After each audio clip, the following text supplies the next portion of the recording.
Hey guys, what's up? Super Dimensional, getting lit. Hey guys, I don't know.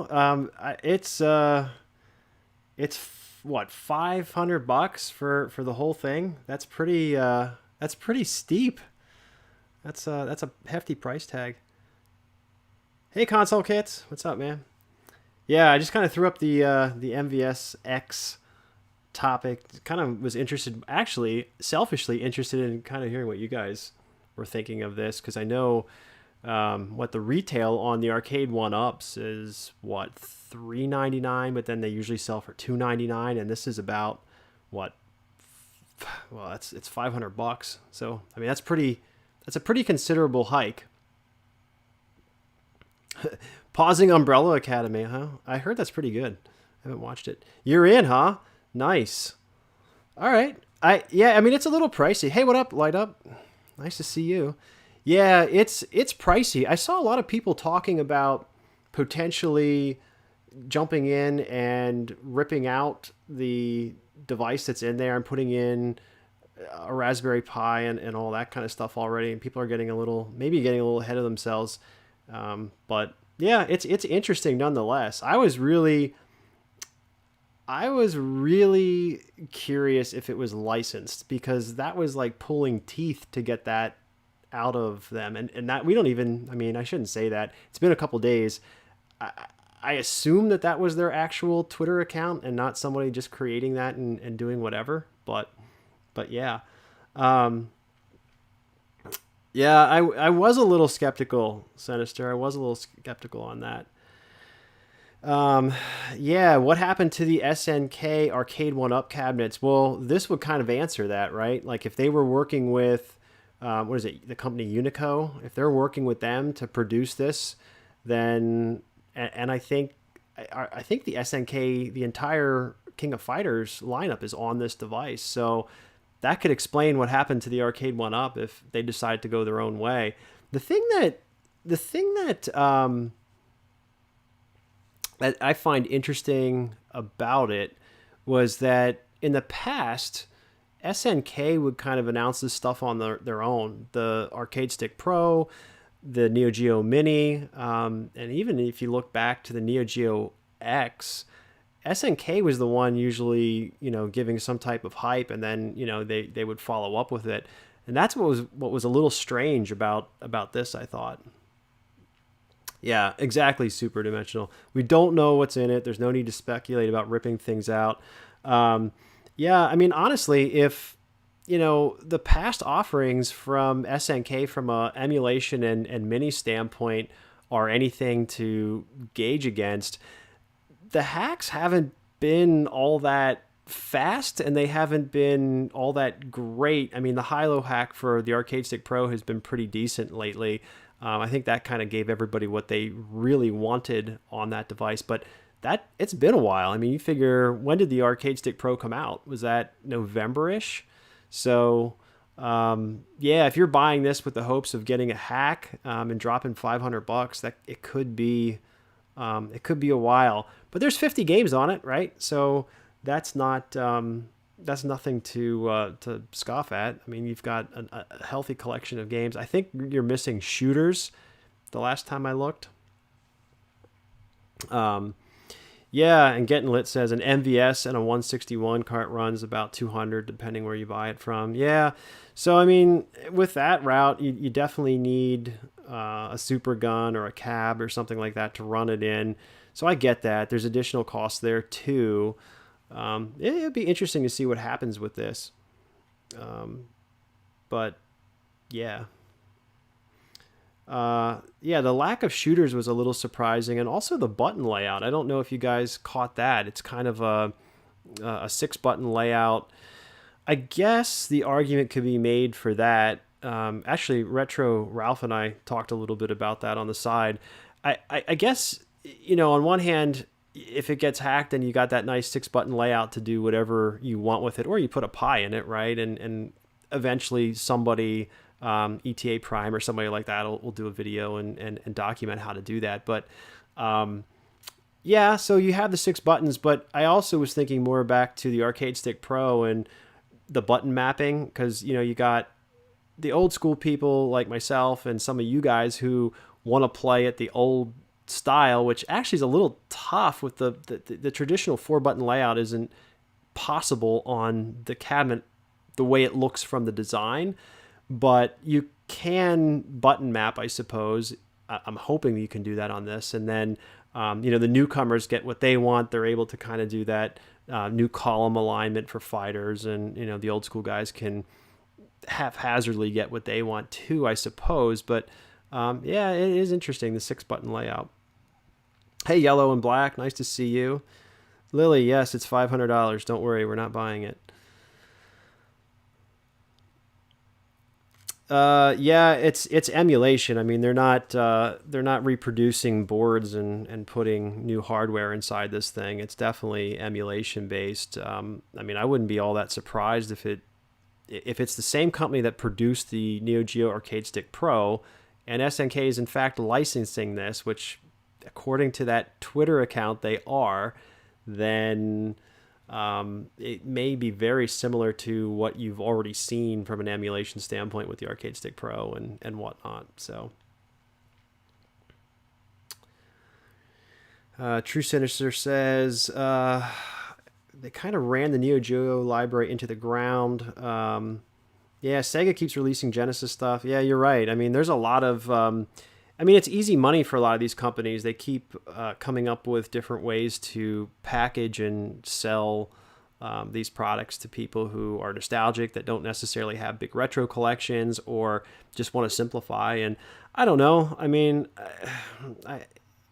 I did take a little exception to some of that, because you're right. It does seem overboard. Like, how many pieces of plastic do we need that to play these different types of games? But I don't know. Like the Astro City Mini, that did kind of play into my wheelhouse with the things that I like, and so I'm trying to keep an open mind about some of these things that they're coming up with and producing, recognizing that the shell itself and how it's packaged and as a display piece, even for some people that they might like that. So I don't know. I think the important thing is, and the thing that we always try to dissect when we get this stuff, is how good is the emulation? Do the games play the way that they should, and does it feel right? And more recently with Konami's TurboGrafx 16 and the PC Engine, I don't know. Like, there's, for the most part, it's good, but then there's variability across games, and like Superstar Soldier was not good. Ninja Gaiden, a little bit of a lag there, and I know that was contested, but it was one of the first things I noticed when I played it. But it's also not necessarily made for hardcore people. But then, do the normal people buying this, did they deserve to just not have a great experience? And is it okay to just say, well, they don't know any better? So I don't know. That's always the question I think people get hung up on. Oh, yeah, it looks like the camera did reverse on me. Let me see if I can fix that. Hey, Retro YPBPR. What's up, man? Beast, what's up, man? Good to see you. Console Kits, Mike May, Severed Legs. Man, these are all... I love it. Like, I can just, like, randomly decide to pop open a stream and people show up. People that I know and recognize for the comments. That's why I did this. This is far more fun than I ever imagined it would be. And I don't really stream that often, but I do like seeing you guys.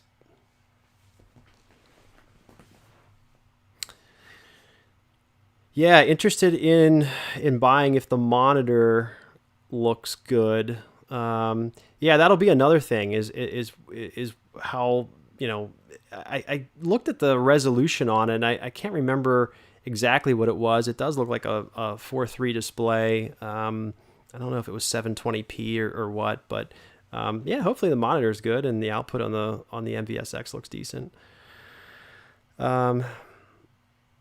What if the emulation is exactly the same as the Mini, but with decent controls? Is it worth it? I mean, probably. The controls, hopefully we get decent parts on that control panel. I know that's always a hot topic that we talk about with the arcade 1-ups and some of the other bar tops and stuff that come out.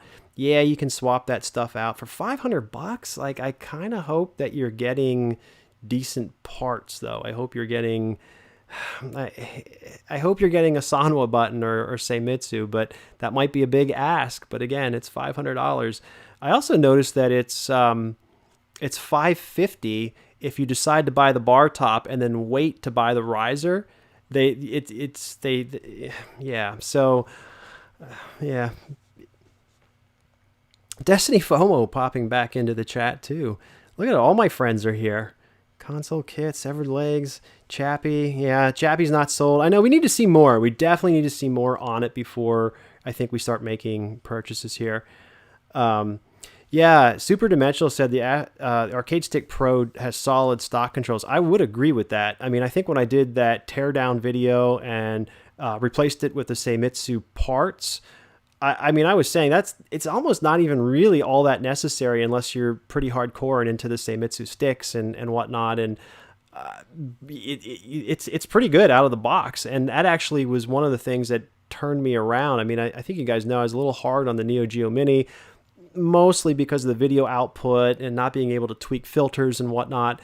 But then also no button mapping and all that stuff is software based. They could have fixed that. That didn't have anything to do with any of the hardware inside. They could have fixed that stuff.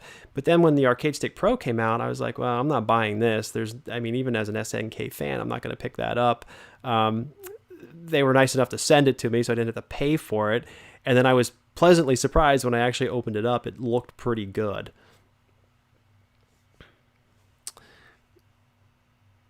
Yeah, $500 you could buy an AES console. You're absolutely right. You could go legit for this. I guess the argument always is it serving different purposes? Maybe. The Neo SD or the 161-in-1 cart for the AES would suffice, I suppose. Neo SD being a lot more expensive than that. But yeah, if you want to go legit, you could definitely get an AES and start down that road. Some people probably want to spend the $500, have the cabinet, and just be done with it and not have to fool with original hardware, I suppose. Yeah, the SNK stick has better form factor. I haven't than the Capcom one. Yeah, I haven't played on the Capcom stick. I actually have never even seen it.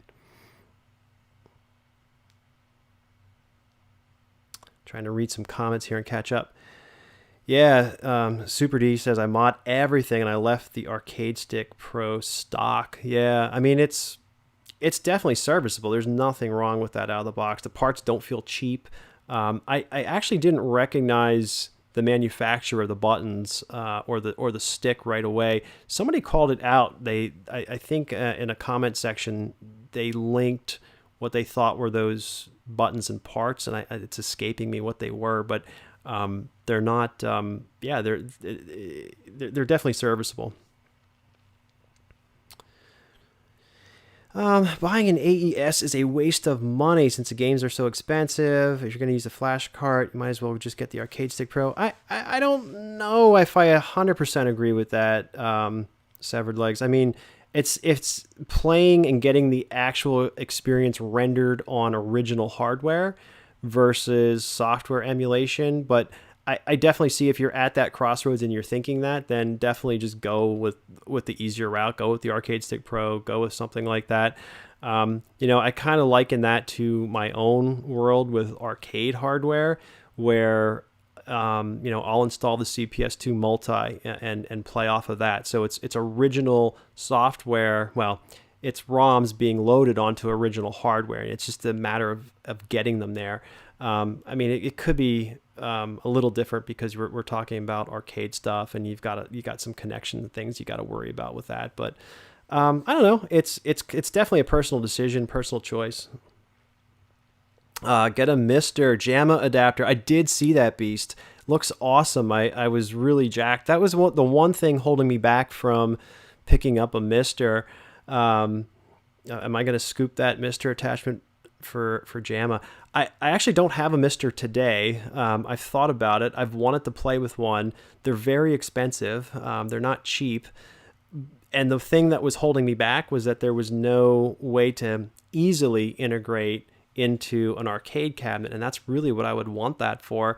but it looks like, at least as of today, that the time for that is coming to an end, and we might have an easy JAMA solution for the Mister. Yeah, the thought crossed your mind. If I sold, I think I caught the end of that chat. Looks like if you were saying oh, Captain Retro's in here. All my friends, like everybody's here. So yeah, you could sell off your AES collection and go MVS, and probably, depending on what carts you have for AES, you could make a considerable amount of money doing that. Yeah, CPS2 core drops for Mister. You definitely put that in the verse. I agree, man. That's it's interesting because I started wondering today when I saw that, and I only saw the JAMA adapter for Mister probably about an hour and a half, 2 hours ago, and I started wondering what does that do for a lot of the multi kits that are out there. I know Darksoft is but working on and getting ready to release the CPS1 multi. Like people are already like lining up for that. So what does that do for that market once the Mister comes out? And they're two different things, right? You got FPGA versus original hardware, but FPGA is hardware emulation. It's only as good as the core and the person developing the core for that. But I think what we've seen so far, we've had some really talented people work on those cores and have seen some brilliant games brought back to life. And, these boards aren't getting any younger. You go through a forum. I suffer from it myself. Like, you have things go out on them. You got to replace capacitors and whatnot. And hopefully that's all it is from time to time. And, Mister and FPGA seems to be a new way of preserving those types of hardware and those games. So I'm all in on that. I'd like to see that continued development, and I'm excited to see that JAMA adapter and how that works. Yeah, Porkchop Express is pretty good. I've talked to him a little bit right before he was picking up his Astro City, and he was asking me about getting a Mister and when I was going to take that dive, and I was just trying to help him out with the Astro a little bit in that purchase, and we went back and forth a little bit, and I think this is probably it. If this is the real deal, then for sure I would definitely be interested in picking it up, and I'd actually like to document that and do some videos on the Mister JAMA adapter and playing in a cab, playing in a candy cab, getting it up and running, and that type of thing would be awesome. Whoa, Lasher, that's really generous. Thanks, man. I really appreciate you contributing to the stream and to the channel tonight. That money absolutely goes right back into all the nonsense that you guys watch on the channel, so that's not anything that I take lightly. So I will definitely put that to good use. I appreciate you being so generous. I'm trying to catch up a little bit on the chat here while I'm rambling. Captain Retro says he's working on a pinball, and he's out of fuses. Well, that's not any good. That's no way to enter a weekend unprepared. You were not a Boy Scout, Captain Retro. What else we got here? Neo Geo CD loading times. Yeah. I think I went down this path with you guys before. Because I didn't know. The CD, I guess there's the Furtek, is that right, that put out the ODE for the Neo Geo CD, and you can load games off of that. So I think that's probably the way to go for the Neo Geo CD these days. Lily is trying. She's trying to get a breakfast table. She's not stealing channel donations to go buy a breakfast table, I can tell you that. True Sinister coming through. Look at you, man. You guys are really generous tonight. Everybody's in a good mood. Did everybody get paid today? I actually didn't, so I have to wait till next week. So this definitely helps. True Sinister, I really appreciate the donation. Thank you again. All this stuff goes right back into the channel and everything that I'm working on. Console kits coming through. Look at him. There's a Mister and JAMA fund starting. Console kits now coming through too with the donation. Thanks, man. I really appreciate that. I swear, if I get that the Mister and the JAMA, I will definitely. You guys know I will definitely put videos together and show that off running in real cabs. So if you guys want to see that, yeah, keep pushing me, keep tweeting, and I will definitely put that together and document that. I really do appreciate the donations, guys. The Polymega eliminates the Neo Geo CD loading times. Yeah, I don't know too much about the Polymega. I know other than the drama that I always see surrounding it, but I haven't followed that too closely lately. Who else we had pop in here? Ornitorinco. Sorry, man, I totally butchered that. I'm sorry. Thanks so much. I really appreciate you giving kind words to the channel. I want to let you know I'm working on a 3-hour documentary about the Neo Geo from SNK's humble beginnings to my own personal experiences with getting the games. That's from Gecko93. That was definitely interesting. 3 hours. That's a big time commitment. That's like the Peter Jackson cut of the SNK documentaries you got going on. Andy says I have a full MVS set. I'm only missing one cart. Actually, I announced on the UPLINK panel last Saturday I did get that final cart. So the MVS collection is 100% complete here on my side, and that goes to I should say the thanks goes out to Will at retrohex.net. He actually had that cart and offered it up. I think he was using it as a test cart for something and didn't realize that was the last one that I needed. So Will's been a good friend to me with just modding and doing some work, some surface mount work and stuff like that I'm not capable of doing, and has always been really great about helping me out. Cleaned up my my chassis in the Blast City. He's worked on Open Ice Arcade for me and has done all kinds of stuff like that to help me out. Super Dimensional coming through with a donation as well. This is crazy. You guys are I don't know what's going on. Everybody must have been paid. This is amazing. Thank you so much. And again, just reiterating, Captain Retro coming through now with a donation. This is nuts. I'm going to quit my job and just stream from now on and talk about nonsense and say hi to everybody. Who gets paid to just sit here and talk to their friends? Oh, there's Neo C. Vera I see popped into the chat. You guys want to follow the Hilo hack and the stuff that's going on for Neo Geo Arcade Stick Pro. Neo C. Vera is at the center of that, so definitely check out his channel. He's posting updates.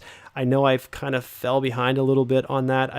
Part of the reason I'm streaming tonight is because I'm behind on everything video-wise, and I actually have a video that has to come out on Monday, or else I'm in a little bit of trouble. So I definitely need to work on that when this stream is done. But I felt bad I didn't have anything pulled together tonight. And Captain Retro saying to start my own fuse fund. Thankfully, I didn't have to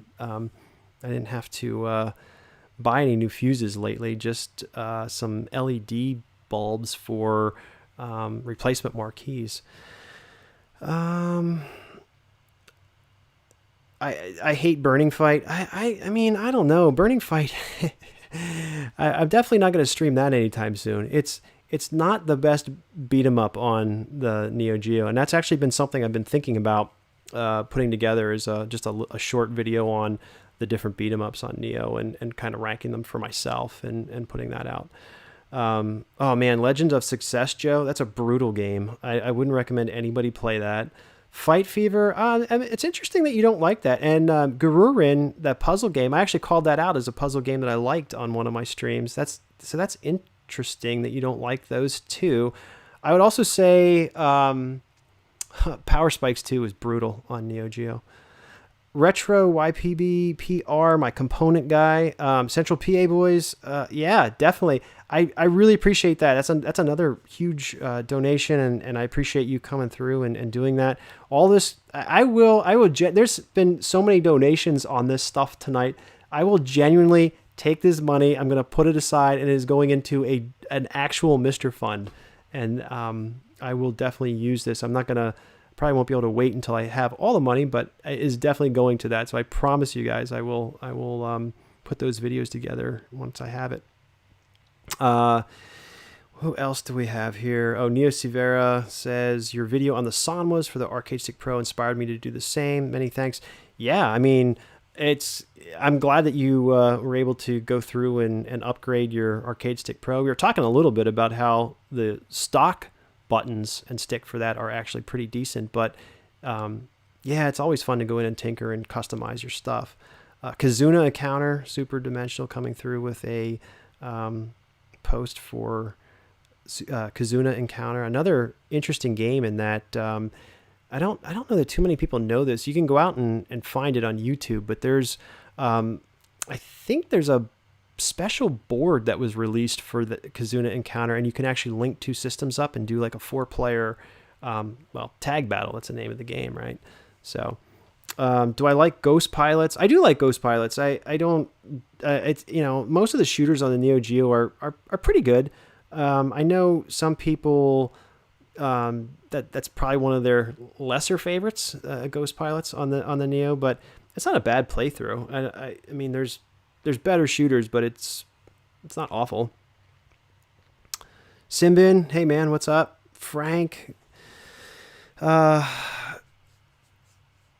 yeah, the MVSX bar top, that is kind of what we're supposed to be talking about, but we can talk about whatever we want. I mean, it's my channel, it's my stream, and you guys can jump in and talk about whatever you want to. But yeah, I think it looks okay. I mean, what I want to see from that, and I keep harping on this, what I want to see is the branding on the website and on the packaging. I want to see somewhere where they're actually saying SNK licensed this, or licensed by SNK, or SNK endorsed. I want to see that somewhere, not just a random Twitter account telling me that is. I know I'm skeptical, but it just, the hesitation to answer that question just raised so many eyebrows for me, I guess. I don't know.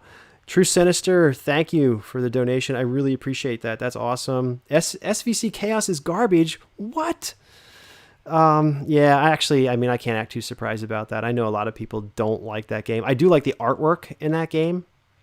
I like that we got to see SNK's rendition of Capcom characters. I think that's really cool. So I'm also not a hardcore fighting game player. I like them. I like to play them like a casual. So maybe I enjoy that a little bit more than the hardcore do. Do I still have Radio Shack? I don't have any Radio Shacks. They all closed around me. I actually bought a ton of batteries from my Radio Shack before they closed. Light Up, thanks, man. Another really friendly donation, and I really can't thank you guys enough. That's awesome. I'm not even doing anything tonight. They're not even showing off Krautbuster or anything like that. But I appreciate you guys stopping in and saying hi. It's awesome. Oh, there's a Radio Shack in York still? That's interesting. I didn't know that. I mean, York's about 45 minutes away from me. I'm probably not going to drive there, but it's a 90-minute round trip. A lazy inside of me here would just probably say order that, whatever that is, on Amazon. But yeah, that's nice. I do like the ability, or I used to like the ability, to just go to Radio Shack and go through the drawers and pick up those little parts and pieces that you need. RCA jacks for modding consoles. My NES top loader that I modded for RCA has for composite and stereo. Well, it's not true stereo, but I got all the parts and the jacks and the wires and everything. I just went to Radio Shack and picked. You can't do that now. It's just not. It's not happening. A10 Pilot, thanks, man. I appreciate that. You got an Astro City cab coming. That's a pretty big purchase. Congrats on that. Watch out for that JAMA adapter for Mister. That might be another purchase you might want to make here. We keep talking about. Yeah, I like the aspect of SVC Chaos too. I like that they both decided to take we got SNK versus Capcom, and then we got Capcom versus SNK, and they each company kind of took the other's characters and put together their own style fighting game. I like that. I do play Capcom versus SNK 2 on the Blast City. I load that up fairly frequently on the Naomi.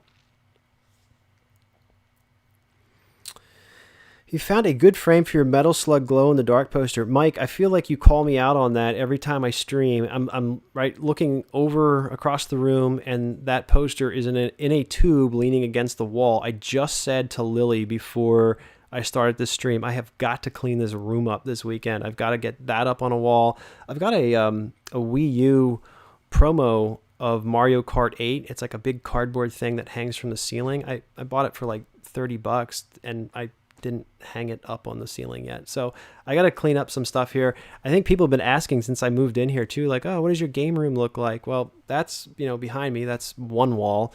You might not actually be all that impressed. There's some shelves and some amiibo and whatnot, but I'd like to finish decorating this room and then actually maybe do a few shots of it and put that together. Game room tours, I don't know, everybody does that. It's not something that necessarily really appeals to me, but people have asked about it, so maybe I'll do that.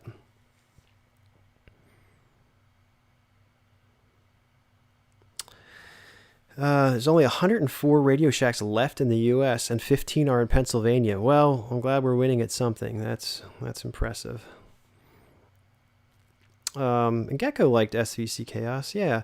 That was one of the games, the first games that I got for, after I picked up the Neo Geo Big Red, because I just wanted, it's funny. I wanted people to recognize Street Fighter characters on it, because friends would come over and see that cabinet and be like, oh, Neo Geo, I kind of remember that. And then they wouldn't know any of the games for it really. So I bought that and said, well, it's kind of like Street Fighter, and here's the Street Fighter characters, and that kind of got a little bit more interest in getting people to play the Neo Geo and the Big Red Cab, because they could relate it to Street Fighter. They didn't, even though if they didn't really know that game. So that's when I picked that up. Actually, I think I have at the time, and that wasn't even all that long ago. That was maybe like 5 or 6 years ago. I got a full kit, and it really wasn't all that expensive, but now I don't know what those go for. Game room tours, yeah, not many full MVS collections out there for people to show off. I definitely need to do that. I need to finish and show. I've talked about it on a panel and now on this stream. I need to actually make a video and show off that cart and thank Will on that video, and then go through and just probably just a montage of all the games here. That's one thing that I think people keep asking me about. I don't have the NGDev games. It's not something that I collected or sought out. I'm trying to think. The names are escaping me. There's several of them, but they're all expensive. There's a couple shooters. One of the games I remember, again, my memory is so terrible.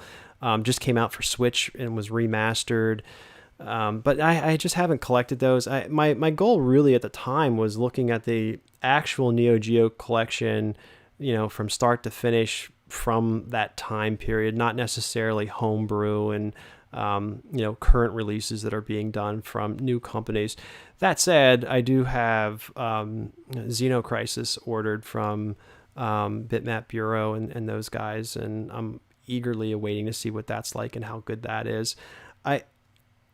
I would also say, oh man, I'm getting shade thrown for the mic being in sync. It was in sync last time too, damn it. I checked that like 3 times before I went on, and then I don't know what happened. It dropped off, and I did see on the post that it looked a little rough. Yeah. What else we got going on here? Surprise streams. Captain Retro, why are all of your comments, I have to approve them? You're like the naughtiest person here in the chat. Actually, last time it was Destiny FOMO. I was a little concerned about what she might be linking in my chat, but I don't know. We'll let Destiny do whatever she wants. She's good company.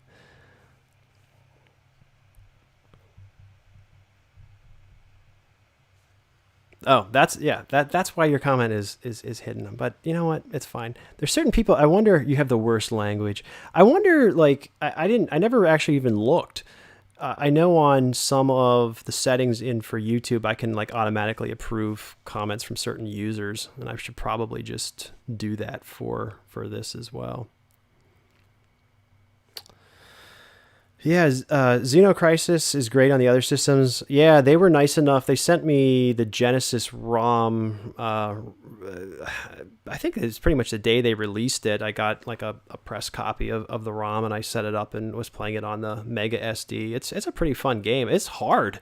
At first, I was like, man, I really suck. And that might be part of it too. But that's a hard game. I don't know that I ever actually finished it. I got better at it. I struggled with the controls a little bit. And I think I talked about that, or maybe, yeah, I did a video on that talking about the different types of controllers I tried.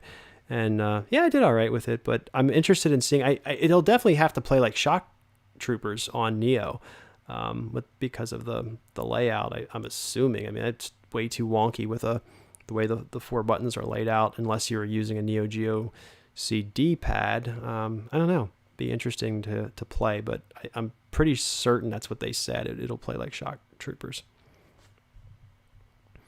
Lily, you're not live streaming anything. Get out of here. You shouldn't even be in this chat. I said this was for my friends.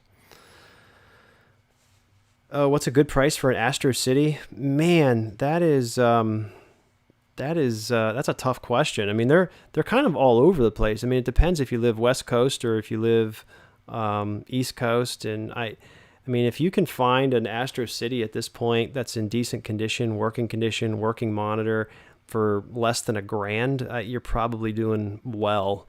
Most of us on the East Coast, or even Midwest, maybe, I guess we're getting some of that stuff shipped. I know game room guys in Utah keep stock, and even their prices have gone up on their inventory. So do I order stuff directly from Japan from the SNK website? I used Zen Market.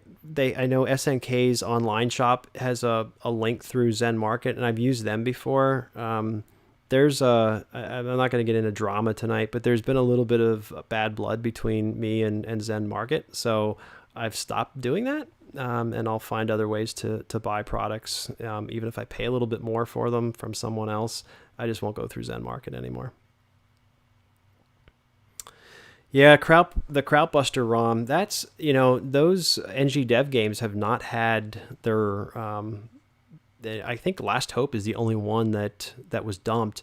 And then after that, everyone always says there's protection put on the carts and stuff. And I know there's kind of like this gentleman's agreement with the Neo SD and the Darksoft multi that they won't run the NG Dev games if they're even dumped. So that won't stop them from being people working on them on emulators and stuff. But I don't know. It'd be interesting to see if that comes out at some point. I would have to think that they will, but to date, Last Hope was the only one that was dumped. And then when they redid that game for Pink Bullets, that never came out, like as far as a ROM.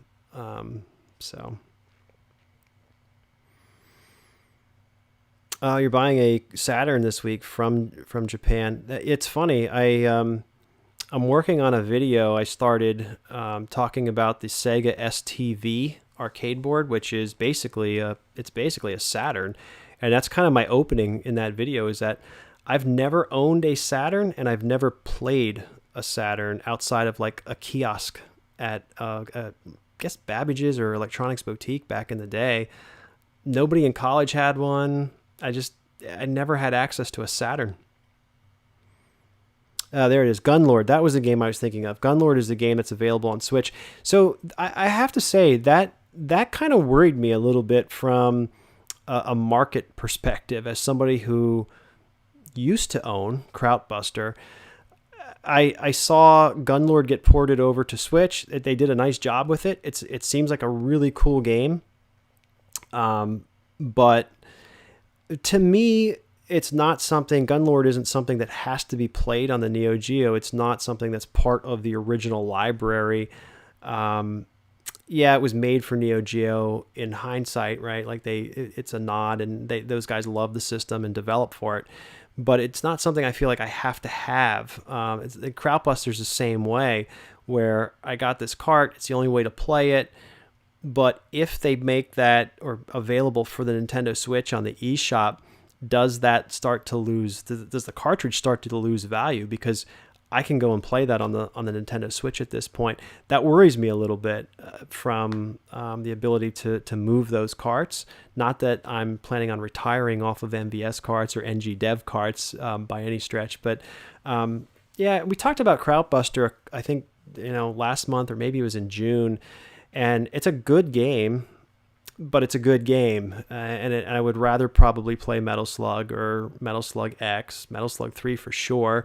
If I'm going to play that type of game on the Neo Geo, I want to play those, and those are original. Those are the heart and soul of the Neo Geo, versus something that's more of a love letter, which is fine, and it's a good game, but I don't necessarily need to have that on the Neo Geo or feel like I have to play it. If that came out for the Switch, I'd be perfectly happy sitting and playing it on the Switch, and I would probably be playing it for a lot cheaper than I am on the Neo Geo. So, yeah, and that's not I tried to preface this the last time. That's not a dig on NG Dev or any of the programming abilities, their market strategy, or any of that stuff. That's just my own personal feelings on it. And I moved on from Krautbuster. I played through it. I spent a couple months with it. I have footage that I saved from it. If I want to do a review, a couple people asked about that. I don't know. It's a very difficult game to review, and I don't want to get off on this tangent again because I spent a lot of time talking about it before, but it's a very hard game to review because you're looking at it from a perspective of just a game, and if you look at it from just a game, you start to wonder, why isn't this just on an eShop? Why can't I just buy this and play it on a modern console? Why did it have to come out for, but then, backing that up, well, presumably you still want games being made for Neo Geo. You want to support these guys. You want to, kind of pat them on the back and thank them for keeping this console alive with fresh and new games. But then in order to do that, to produce those types of games and the hardware on original carts, it's tremendously expensive. So something has to cover that. It's a real conundrum, and it makes the game difficult to review from my standpoint, because I don't really know how to grade it. It's a real tough situation, because if you look at it just from the game standpoint, yeah, it's a good game. But then there's just so much more to it. Is it worth, I don't even remember what the price tag was on that. I want to say it was like $4 or $4.50. Is it worth that? Boy, that's a lot of money for something that you could presumably pay, $20 maybe, if that, on the eShop. That's tough. That's a tough pill to swallow. And that's really why I haven't reviewed the game, because I don't know how to, and maybe that's the video right there. All right, I'm gonna try to catch up on the chat here because I'm falling behind on my rants. How much is a candy cab worth nowadays? I mean, there's tons of different candy cabs, and they're all worth different prices. I mean, conditions, it's so variable. I mean, look up the Capcom Mini Cute, and that's a pretty pricey cab. I saw somebody was doing reproductions of those, and even the reproductions I think were pushing like $2,500, $3,000. Any theories of the 2 extra white buttons for MVSX? We talked about that a little bit. I don't have the panel up in front of me to look at right now, but I'm not sure if we're talking about the same. There's a 6-button layout, right? Like I'm guessing that's what you're talking about. I'm thinking of the other 4, red, yellow, green, blue for Neo, and then there's probably 2 extras, which you're saying are white. That's probably the 6-button layout. I'm guessing it's just allowing button mapping for you to do whatever you want and play the fighters however you want.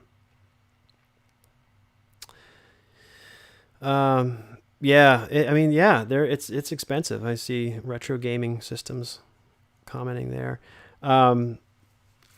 Oh, the 160-in-1. I see Special Formula said he just picked that up. For $100 to start sampling games and then deciding if you want to move on and collect like the actual real cart for, that's a good way to get your feet wet, and it gives you the opportunity to play those games. I definitely think I would agree. $100 for the 161-in-1 is a good deal. Yeah, and you're right. Neo Geo games are showing up on Switch. There's tons of Neo Geo games showing up on Switch. The Switch is a great retro console. I know I took a little fire for the Pikmin video I did, which I totally expected. But yeah, the Nintendo Switch is great as a retro console, and I think that sometimes plays into why maybe some of the older players or people who have collected or held on to stuff over time aren't quite as interested in the Switch, because a lot of us still have some of that stuff laying around. Oh yeah, the Afterburner for $50. That was great. I mean, it actually made me look like I knew what I was doing after that panel I did last week, because we were talking about arcade hunting. I was supposed to do arcade hunting and almost at 50 arcade hunting in 30 years of the Neo Geo. I will say Lily was correct. I overplanned for it. I had too much material to go through. I talked about arcade games and arcade hunting and some of my own personal stories for about 50 minutes and realized, oh shit, I only have 10 minutes to cover 30 years of history on the Neo Geo, and it didn't really happen. But since I was talking about arcade hunting, and then I came right out of that panel and found that Afterburner for $50, I was like, oh, this guy might know what he's doing. But actually, obviously, that's just pure luck. How's the Big Blue coming along? It's coming along well. I'm actually hoping that I can show that off relatively soon.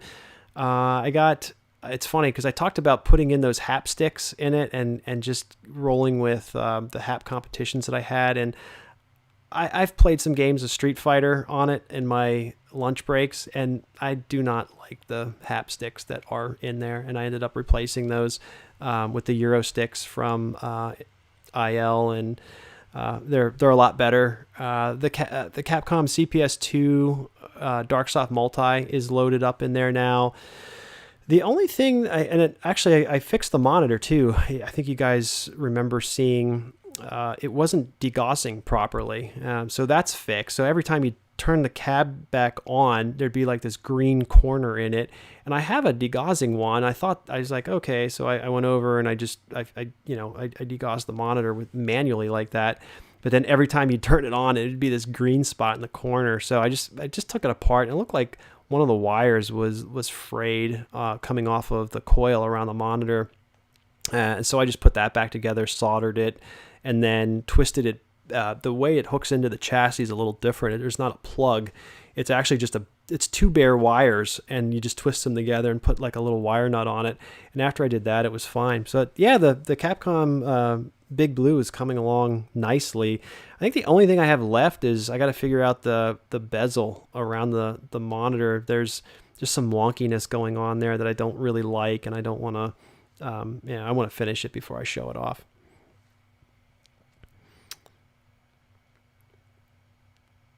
Did I end up with any bootleg carts during my MVS hunt? Yes. So, but only one, and that was my own fault because I just didn't. I didn't see board picks, and that's one of the things. And thankfully, it wasn't an expensive game, and I actually don't think the seller knew either. I know sometimes people just play dumb, but I really don't think the guy that I bought it from had any idea. I got it. It was Neo Turf Masters, and he sold it to me really cheap. It actually came. It's weird. It came in a kit, and so I got the box for Neo Turf Masters, like the actual MVS box and the kit, the mini marquee and their flyers and a dips. But the cart itself was a bootleg, so that was really strange. But when I saw the kit, I just had assumed that the cart was legit too. That was actually the only one, because I was pretty good about not getting burned after that. Am I interested in the Neo Geo System 3? That's interesting. I don't know. I don't know what that is yet. I know that has been long rumored. I don't know if they're considering the new MVSX that or not, but I'm always interested in anything SNK or Neo Geo. And I did see somebody ask if I play modern games. I haven't played too many modern games lately.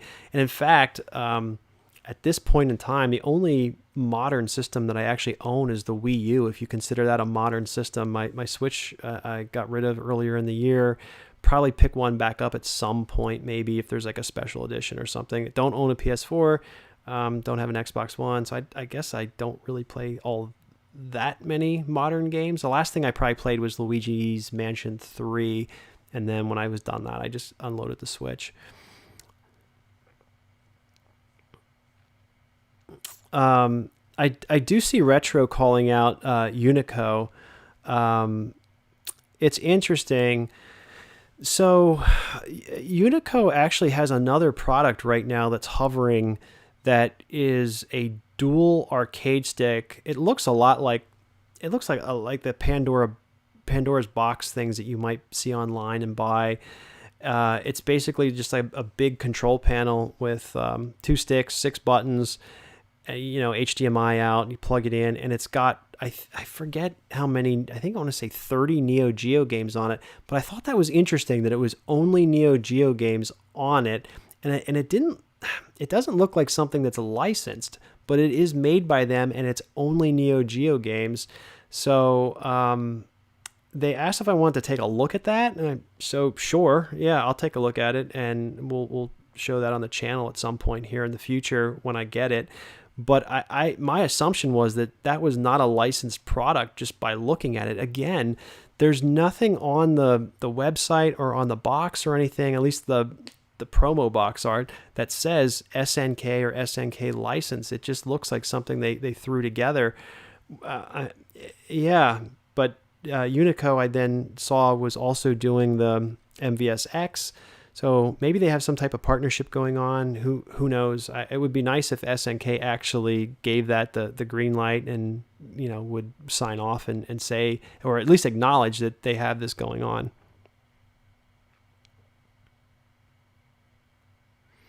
Eight Big Kids. Hey, MC Murs in the chat too.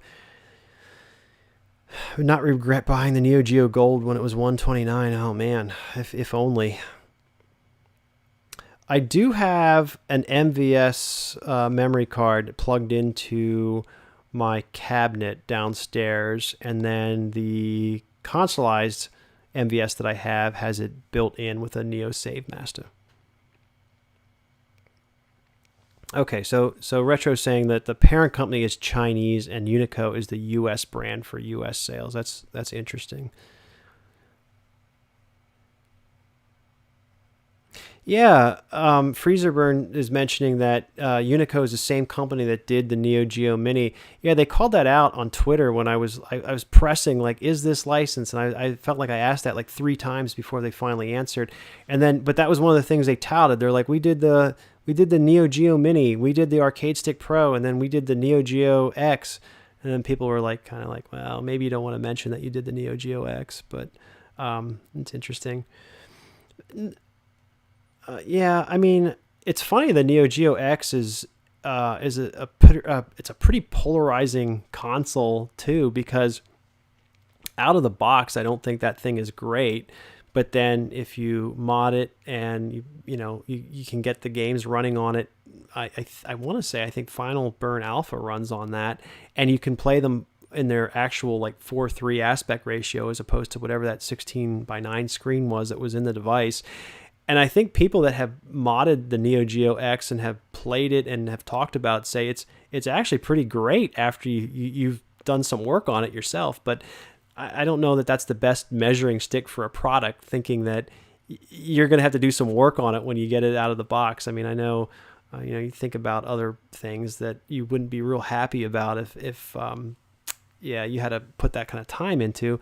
But yeah, I mean, most of us are okay tinkering and playing around with stuff like that. But yeah, the Neo Geo X out of the box, I don't think it was. I don't think many people liked it. What's the next must-have cabinet for the game room? Boy, I don't know, and I think Lily's probably still watching, so I can't. She'll go Googling. I can't reveal that just yet. Why no Hyper Neo Geo 64 system? So I talked about that once before too. There was a Beastbusters 2 machine like a half an hour away from me, and the guy wanted, I want to say he wanted like $300 for it, and it was fully working, and it was Beastbusters 2. I really wanted it, and at the time I was not in the house that I'm in now. There was no space. There was no room for it, so I just had to pass on it. That's probably like one of my bigger arcade regrets was not having that Neo Geo 64. Yeah, the Analogue Pocket sold out. Yeah, for sure. I watched that too. That's another thing. I really actually like the Analog Super NT. I like the Mega SD that they put together. Portable gaming has never really been a big thing for me. I had an original Game Boy, played it, and then I never really had another portable gaming system after that. It just wasn't something that really appealed to me. But I know a lot of people wanted that Analog Pocket and were hoping, to get the dock and then use it kind of as a almost like a retail Mister device, right? And people keep talking about, it's open source and you can put other cores on it, and that's awesome. But yeah, it doesn't seem like they made enough of them.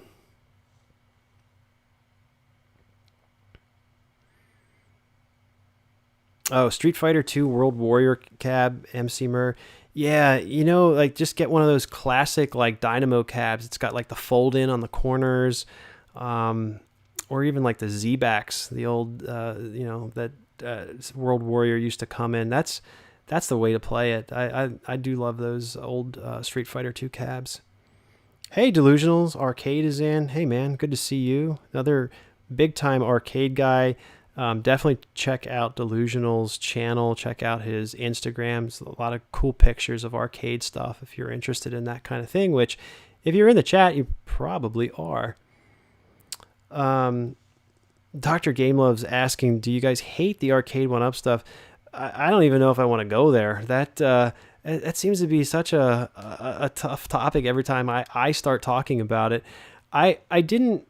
My early opinion of that before they really were more mainstream was I was skeptical that they would be as popular as they are, just solely based on, and obviously I was dead wrong, but just solely based on it being something that was emulation based. The cabinets were really, in my opinion, I was surprised like how small they were when I actually saw them, and I just thought, my opinion was I thought that gamers in general would probably balk. I thought that they would say like, oh, I can emulate games today on my RetroPie and I can do it a lot cheaper than spending $300.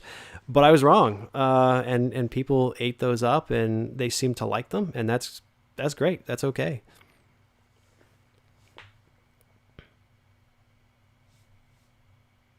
And yeah, Delusional's comment. Yeah, originally there were some quality control issues. I remember seeing like, all the paint and the film rubbing off of the control panels and things like that. And I think I actually saw some really bad monitor pictures too. People were posting on Reddit there's some really bad like bleed on the sides and light bleed but whatever, people are playing those things for fun and they're enjoying them. And one of the things I didn't really consider at the time when I was looking at those was how much appeal they might have to children. And that seems to be the case. It seems to be perfect height for kids to walk up to play.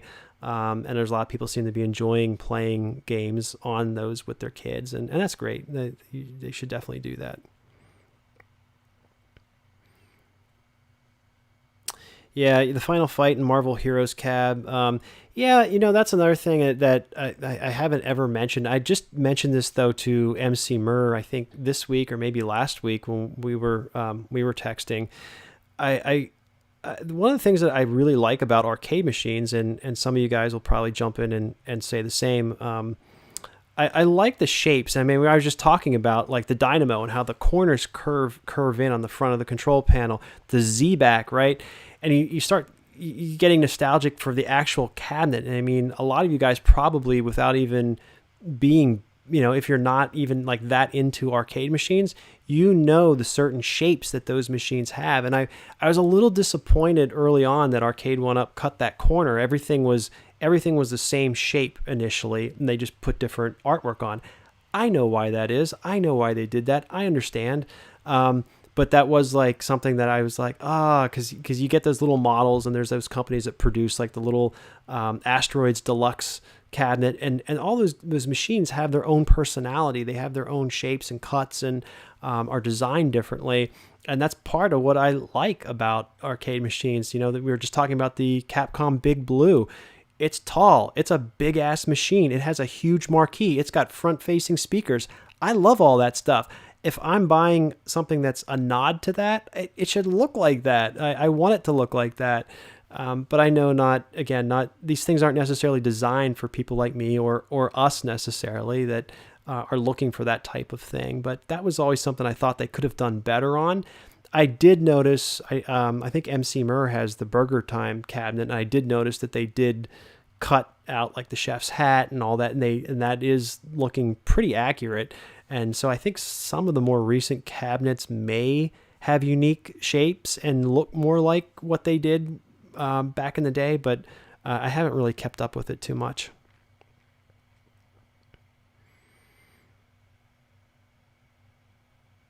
Oh, there's CT in the chat too.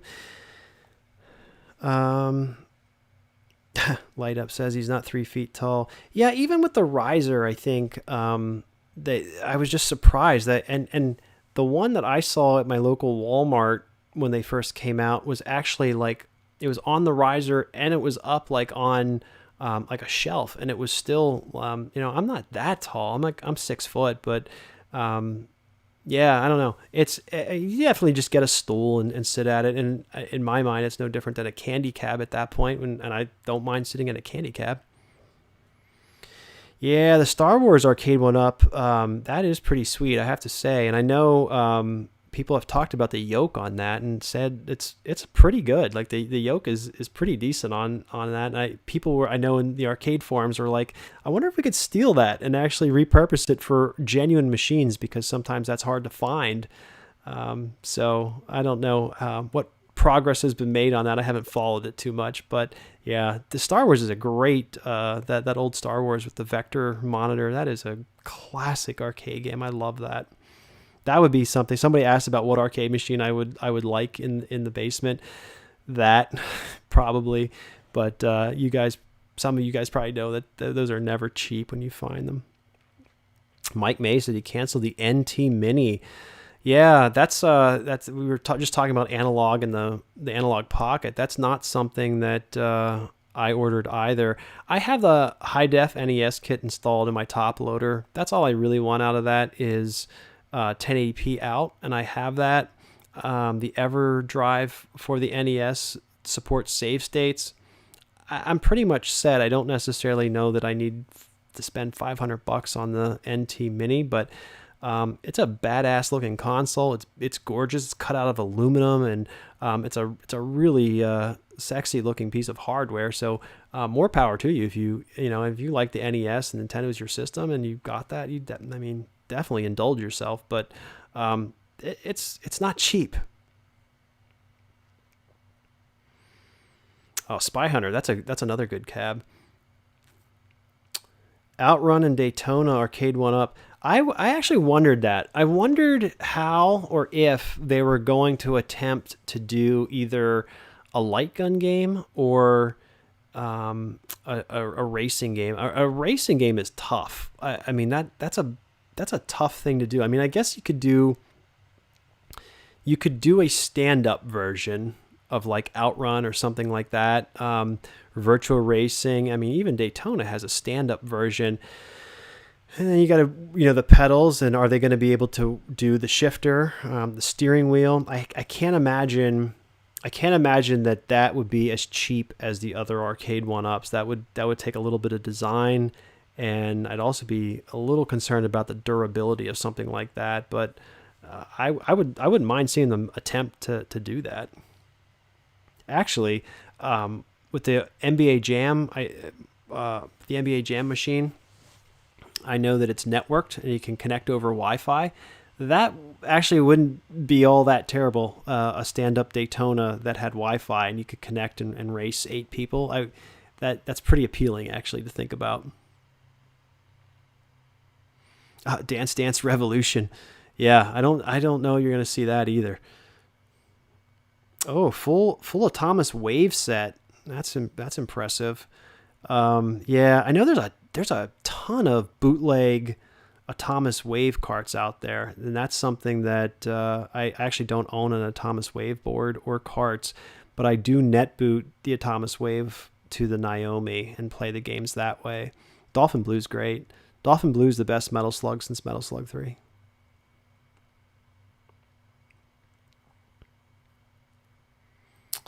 Yeah, wow. I mean, I don't have a conversion rate in front of me, but 543 pounds with taxes and duties for the NT Mini to import. That sounds expensive.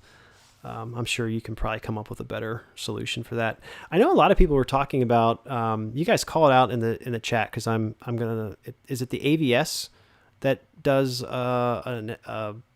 also makes a NES console that's FPGA? I think so. I think that's 720p as opposed to 1080p, but whatever. I know people like that.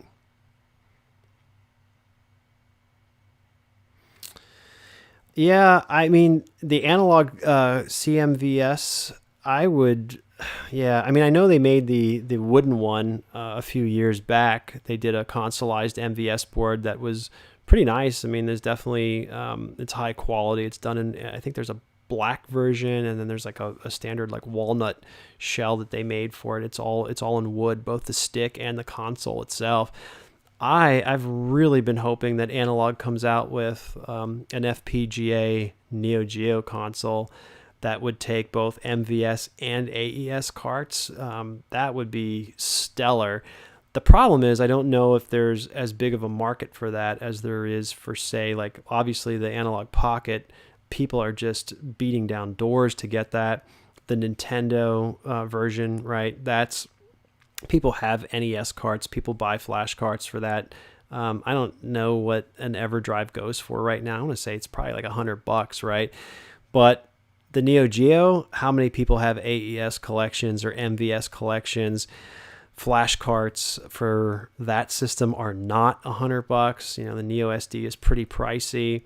There's the 161 and one that we talked about, so there would have to be compatibility with that. But I mean, I don't know. It's possible. Is it likely? I don't know. I would love to see it though.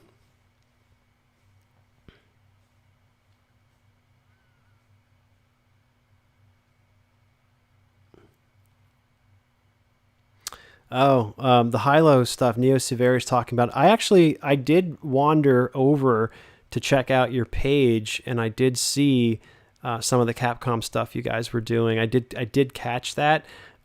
It's not that I'm not interested. I was talking at the beginning of this stream. I've been busy, so I just haven't caught that. I haven't really been able to. I'm backlogged by like 3 or 4 videos at this point, and I was mentioning there's one that has to come out on Monday. Like it has to be done, and it has to come out Monday. And if I don't have that out, I'm going to be really mad at myself and disappoint somebody. So that's what I'm doing. As soon as I'm done with this stream tonight, I'm going to go work on that video. Oh, Smash TV, Robotron, Total Carnage, one-ups there. I wouldn't mind seeing that. I wouldn't mind seeing the dual stick controls. That would be a great cabinet, actually, if they could feature all of those games. Yeah, real bout, Theo. I'm glad that you were able to stop in. It's cool to catch people and see people that comment on videos and watch the channel, and that's why I do this, just to talk to you guys. I tried streaming and I tried playing a game and whatnot. I don't even really want to do that. I just want to talk to you guys. You thought I retired on doing videos. I took a week off and people think I retired? See you, Delusional. Thanks for stopping by, man.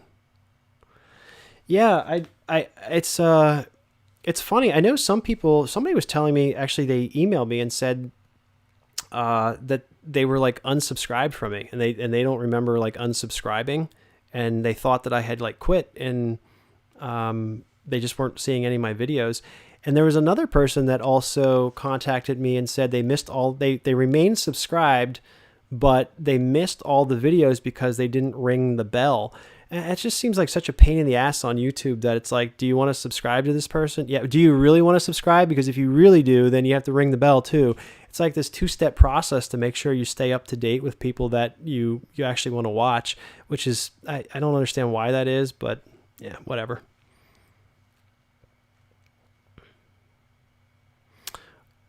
What would I change to make it better? Well, if we're talking about Arcade 1-Up. I don't know. I think that they have actually corrected a lot of the early problems that they had, out of the gate. It seems like they were attentive to that. It seems like they were getting people replacement parts. I think my thing has always been, I don't like how short they are. And I know people talk about, you can just build your own riser. You can go to Home Depot and, well, I'm not as handy as you might think I am, for one. And two, then you gotta, I'd want to paint, I'm anal. I'd want to paint it. I'd want to get art for it. I'd want to make it look like it's part of the cab. So, I guess I wish they were taller. And then the other thing that I think they more recently started to address was the other thing I talked about, making the actual shape of the cabinet be a nod to the original. Make sure that it's just not some cookie cutter thing that you're cranking out and slapping different side art on. Do something with it, like the Burger Time, make it look like the original. That's kind of my feedback, but for the most part, they seem to be selling. They definitely don't need my advice. They're selling pretty well, and people are picking them up and seem pretty impressed with the new offerings. People clamor as soon as there's a new announcement. I did hear RGT85 said that he's like running out of room to put them, and that's another interesting thing. That did you sell enough of these things to your fans that they are now running out of room, because people have like 4 or 5 of these lined up along a wall, and now they're trying to figure out where to put the next one that you're offering, especially those 4-player panels, the Turtles NBA Jam that have that wide panel that sticks out. So that stuff takes up room, I'm sure. I don't know. I don't know that they need any help from me, but that would be my only feedback, would be the actual structure of the cabinet. A 1-Up candy cab. That's actually what I thought they were. When they said they were 3/4 size, I was like, oh, that's actually cool. They'll look like right in line with like a little candy cab, but they're not. They're just not quite that size. Hey Timothy, hey, thanks man. I appreciate the donation. We're doing really well tonight, man. I'll be having a Mister and a JAMA for the channel here in no time with all the donations. I'm tripping over my words. I'm really humbled by that. And Andy, right on deck. When's the next Lily Plays video? I love the banter. I'm glad you do. Yeah, it's funny. I think actually before I started this, Lily asked if we could do it. So Lily's got to come up with a game that she feels comfortable playing, and then we'll do it. I was actually really surprised too, and humbled. I'll say this. During my panel last Saturday, Corey Carlson from My Life in Gaming, I actually missed his comment during the panel. I had to end the stream before I was able to respond to him. But he asked, when is the next Lily's video on ScarletSprites? And I was like, oh my God, like, why is My Life in Gaming watching Lily play video games? Like, what is going on? Like, that's not okay. He deserves better. But thank you both for the donation. I really appreciate that. And again, that's going into the Mr. Fund. Fist bump from Japan. That's awesome. I love, that's one of the things that I always think is awesome about these streams. I pick up people from Brazil. I had somebody in from Greece. I've got Japan. I mean, the Neo Geo and arcade gaming in general is just such a worldly, not that Nintendo and Sega isn't, but for some reason, Neo Geo just seems to really pull people in from all corners. And I love that about the channel, that we get people in from, all over the globe, and that this is really just an international thing. Oh man, Lily cannot, we're not playing. I'll tell you right now, I do not have the patience to play Mortal Kombat or watch Lily play Mortal Kombat. I can already predict the lines, the things she'll be overly sensitive to, the stuff she won't like, the blood, the violence. I don't have it in me to handle Lily playing Mortal Kombat this week. I do not have it in me. Yeah, I mean, it's funny because I see what True Sinister said about our banter and teasing each other. It's funny because I think sometimes people, again, you're watching a clip, a 10-minute clip, maybe they're 15 minutes, however long those videos are with Lily and I, and you're watching that, and it's meant for entertainment. Those things are usually about an hour long, maybe a little bit more, where she and I are playing, and I've edited that all down to a 10-minute, 15-minute clip. So you're seeing like highlights, or you're seeing a story that I want to tell, or that I think Lily wants to tell. And I think sometimes, and it's for entertainment purposes. And I think people take it very seriously, that, I'm mean to her. Lily's mean to me. You should see how Lily treats me during the week.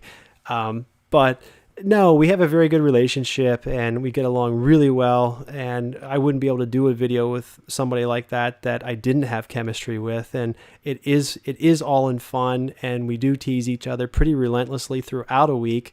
And I'm just showing you some of that. But if the relationship was really that bad or awful, I definitely wouldn't be airing it as entertainment. I have a little bit more sense than that. So don't take anything too seriously. Just recognize what you're seeing is friendly banter. Aged Boomer, thanks, man. Look at this, another donation site. I really appreciate that. The Lego NES. I didn't buy that. I had a little bit of sticker shock when I saw how expensive that was. I played a lot of Lego as a kid. I mean, I used to do the town set, and I think I had, what was like the Robin Hood thing like going on. Like I had that, a couple of those sets too. But I really liked the actual like general town pieces, like the firehouse, the police station. I remember the cottage. There's a couple other buildings, and then just having all the bricks and just building like your own buildings and towns. And I had like a couple track pieces for roads. I really liked Lego as a kid, but I haven't stayed up with it. It's not something that I collect or am into now, but I did think that was really cool that Nintendo put that together with the little CRT wooden paneled TV. That's actually the kind of TV that I had when I was younger. I played my Atari on and my Nintendo for a little bit. So yeah, it's a really cool collector piece. I don't know if you guys here in the chat picked that up or did anything with that. I'm assuming that you obviously you either put it together or you put it on a shelf as a box. I don't know. Is that something people do, that they just keep it sealed in the box as a Lego, or do you actually take it out and build it? I'm not sure I even really know. I'm sure there's probably both camps, similar to games. Oh, Constructs. Man, I forgot all about Constructs, MC Mur. Lily, hanging out and trolling. You certainly are.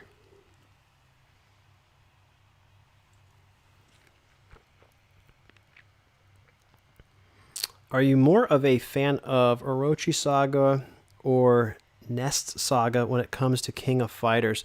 You know what's funny about that? I have... So I'll just tell you, the Neo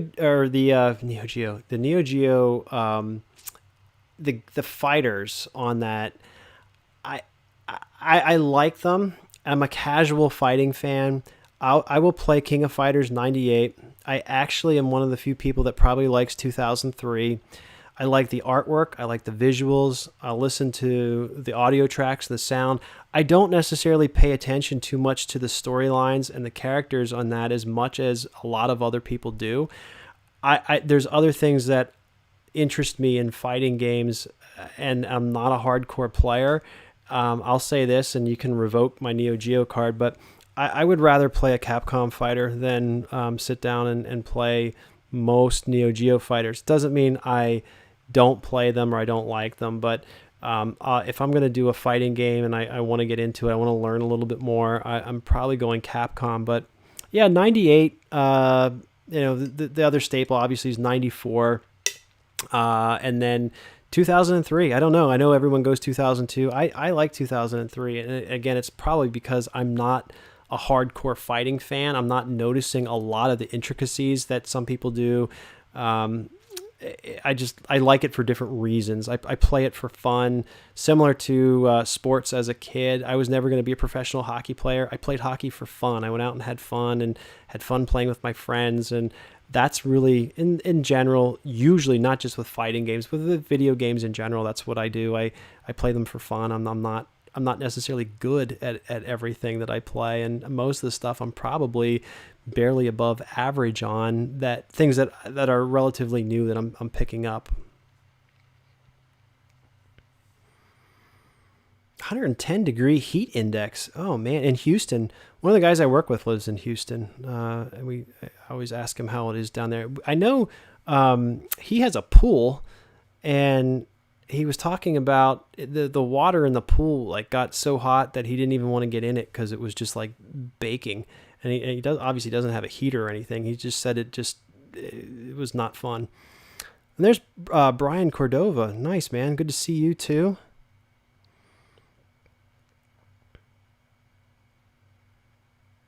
A lot of people hate O2. I don't know. I see a lot of people also say they love 2002. I usually see a lot of people say they hate 2003, but I actually got you can see it. Well, maybe you can't. There's a poster over my shoulder for 2003. I just like the artwork, the green and the red, and also the logo for 2003. Again, I'm interested in the artwork. What's up, Doomslayer? Good to see you, man. Charlie Cat in the house too. Another long time support. Charlie Cat's been watching the channel. The channel was pretty bad when Charlie Cat started watching it. It was bad camera, bad videos, but he hung in there, and it's still probably pretty bad, but it's better than when it was, D grade. Capcom over SNK. SNK has better fighting games. Yeah, I can go back and forth. I'm definitely not hating. You guys obviously know I'm not hating on SNK in any way. I love playing pretty much all the Neo Geo games, but I'm just saying in general, Street Fighter is the thing that really got me started on that. Street Fighter 2. I would just be lying if I said like, oh yeah, I cut my teeth on Fatal Fury. I'm a big Fatal Fury guy.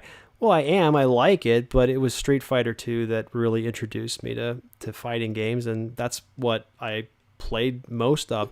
I really didn't play King of Fighters all that much until I got to college, and when King of Fighters 98 came out for PlayStation, that's when I played the most King of Fighters like in my life. Probably was that year. I think that was probably sophomore year, and there's a guy that lived downstairs from Peru, and his name was Jean, and that guy beat everybody. I can tell you my one accolade was that I won a round against Jean one time playing King of Fighters 98, and that was like a huge deal. I know I had him on the ropes. He won the first round, I won the second, and then the third round I actually was winning, and like it was ridiculous. Like in the dorm, like people gathered around because they're like, "Oh my God, John's gonna lose. John's gonna lose." And he pulled something out of his ass in the last moment, and some big combo and kicked my ass. But it was really good. And I was like, we both. It was a friendly thing. We weren't like adversarial about it, but we both died laughing. And he's like, "Oh my God," he's like, I can't lose. But I don't know that anybody beat that guy. He was so good at all of those fighting games. But that's when I played 98 the most, and the biggest stretch of time for me playing King of Fighters was that sophomore year in college.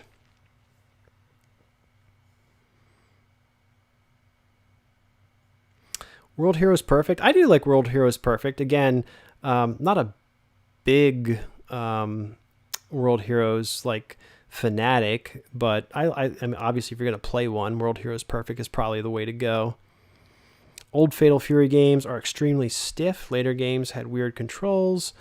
Yeah, I probably agree with some of that. Yeah, World Heroes isn't a series Neo Geo fans will promote to anyone for fear of losing their confidence. Yeah, I would say there's just like Last Blade is probably a good series to bring up. It's kind of a spiritual successor to Samurai Showdown, Last Blade 2. both pretty good games. Obviously, Mark of the Wolves comes up time and time again as maybe the best fighter on Neo Geo, and I know that's controversial. We could argue about that for the rest of the night, but there's no doubt, again, I'm into fighting games for different reasons. The artwork on Mark of the Wolves is exceptional, and I love the artwork and the animation on that, and that's really a game that takes the Neo Geo to its limit from a hardware standpoint. I love just thinking about that and knowing that somebody put this together, programmed it, optimized it to get it to run on this, and all those thoughts are like running through my head every time I'm watching and playing a game, which is probably why I'm distracted and not very good at some of these. But I love Mark of the Wolves. Oh, Super Sidekicks. Real Bout Theo brought that up. Super Sidekicks is pretty good. Speaking of the MVSX, which we've talked very little about on this channel so far and on this stream, that's on that. I believe I saw Super Sidekicks. The first one is on there. That's always a healthy debate too. Which of the four of those games are the best? And I know people like the original, and the second one seems to surface pretty frequently too. I didn't know any better back in the day because I hadn't played any of them, and I just assumed, when I started collecting carts, I assumed like, oh, well, the fourth one's probably the best. That's when they had the most time to hone, the graphics and the gameplay, and I'll just buy that first. I don't know. I don't know that I love the fourth one of those as much as I do the earlier entries 1 and 2 in that series. And of course, Real Bout says, I like the third and the fourth. Yeah, it's definitely all over the place. If you ask people that question, it goes all over the place. Magician Lord is Charlie Cat's favorite. I got to ask, is anybody, I'm going to watch the replies here too, and you can lie and I would never know. Has anybody beaten Magician Lord like organically? Like, I mean, like basically just playing it without save states or anything like that. That's a tough game to even quarter feed to get through.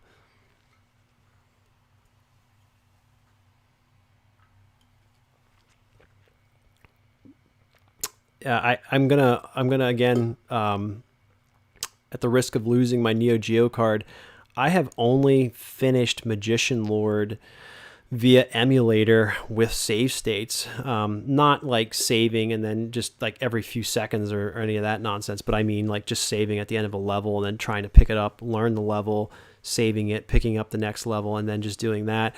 I've never actually sat and have torn through Magician Lord and beaten it end to end. I'm just not good at it. It's a tough game, but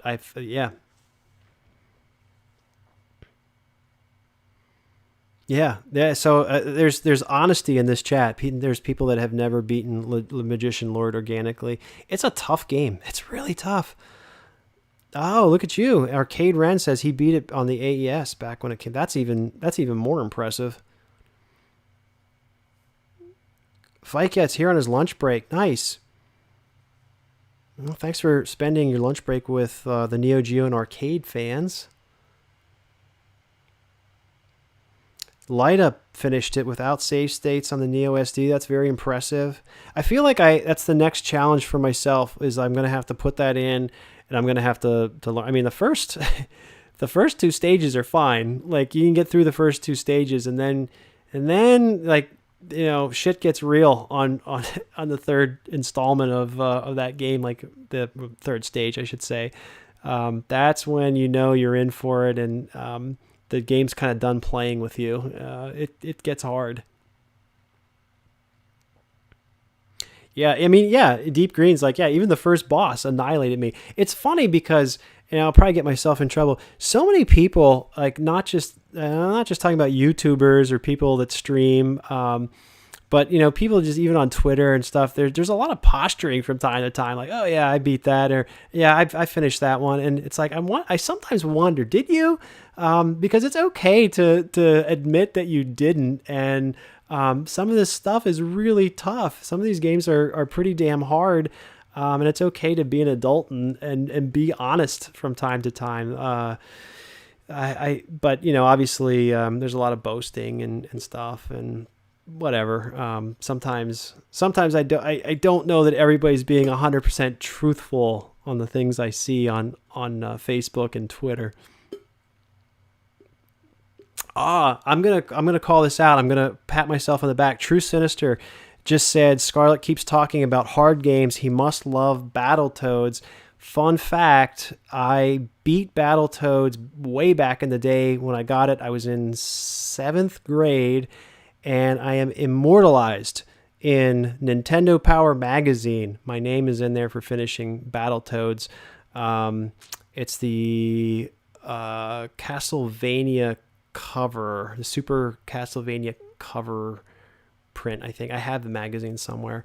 But yes, I finished I don't think I could finish it now. If I sat down to play it, I'd probably be embarrassed.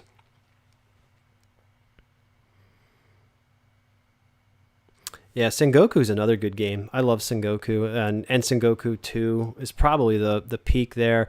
I saw all of those are on the MVSX. The third one, I think graphically, like if we looked at it from a stills perspective, I think it's pretty nice to look at, but man, is that ever repetitive.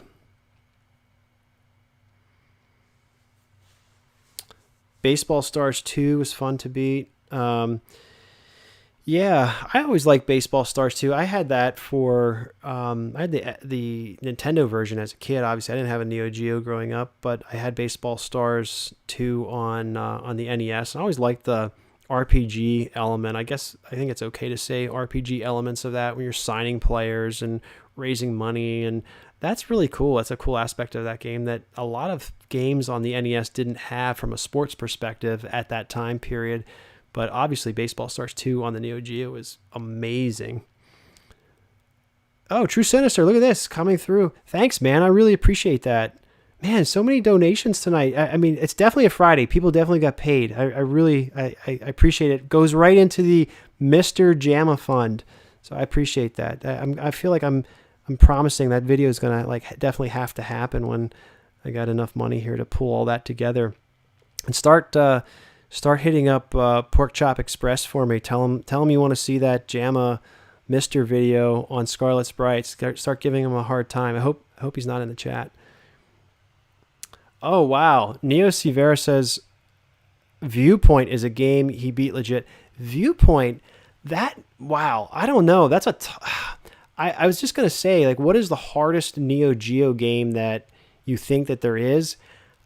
Viewpoint's up there. That's got to be top 3, if not number 1. Viewpoint is a hard game. That's impressive if you legit beat that organically. Now, I mean, I know you can quarter feed that thing, and you might have to, but if you beat that without save states, that is an accolade, my friend. Yeah, Viewpoint is ridiculous. So that's another good story. So some of you guys who watch the channel for a while, I started doing the Alpha to Z shooters, and I was just going to rip through all the shooters on Neo Geo, talk about them a little bit, and kind of show them start to finish.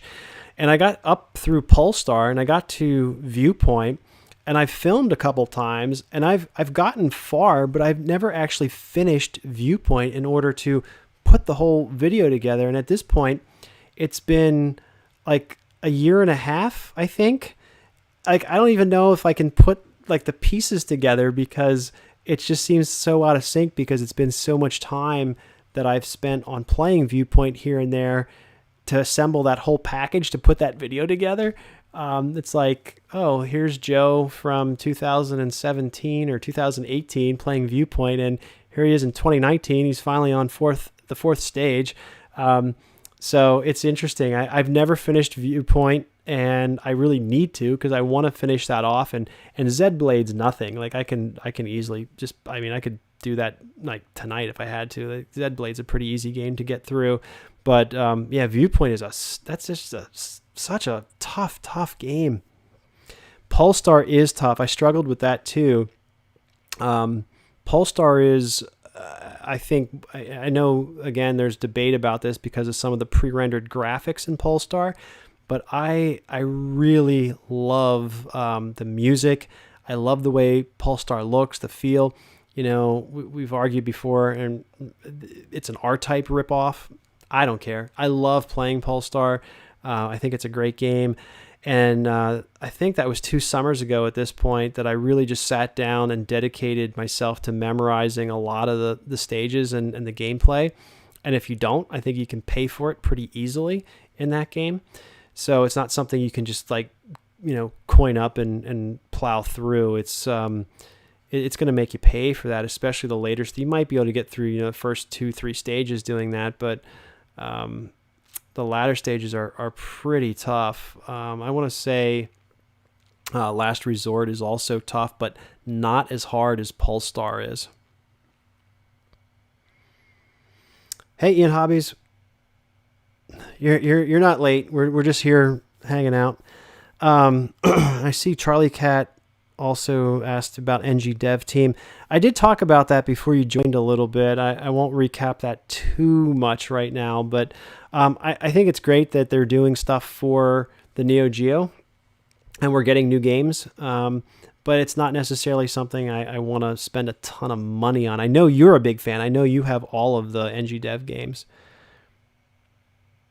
I'm trying to look here, trying to catch up with the chat. The chat is scrolling too fast for me. Yeah, Last Resort's a great game. I do like that too. Hey, Mexico. See, I told you guys, greetings from Mexico to Mr. Green 8. I told you there's such an international feel to the Neo Geo and arcade channel that we have going on here. Lily says, I played Pulstar. So you did actually, but I mean, played is a generous word for you to be using. You came home drunk one night, and yeah, I just called you out. You came home drunk. I was playing games in the basement at our old place. You're like, what's this game? And you played it for like 30 seconds, and you said it was stupid. And then you went upstairs and passed out. That's you playing Pulstar. Yeah, you just got called out. Live chat. You want to play games? A new in-box Crowdbuster sold for $2,100 at the Neo store. I should have held on to my copy, I suppose. Rude. Well, you know what? It's rude, but it's also factual, Lily. I'm sorry. Sweet Clean Lily drinks. Yeah. I told you. You guys see like 10, 15 minutes of our interactions. You guys don't know. Lily's a terror. Yeah, Mark. Hey, thanks, man, for stopping by. I'm just glad you were able to stop in and spend some time and hype the Neo 64. I wouldn't mind a mini console. I mean, there's only like 7 games for the Neo 64, but I would still be interested in that.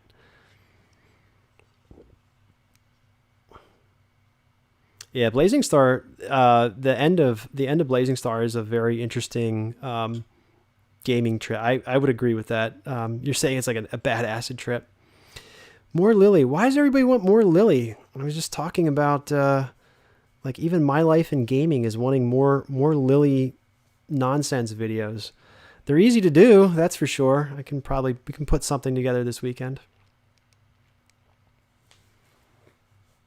Lily can be a real terror. Don't let her fool you.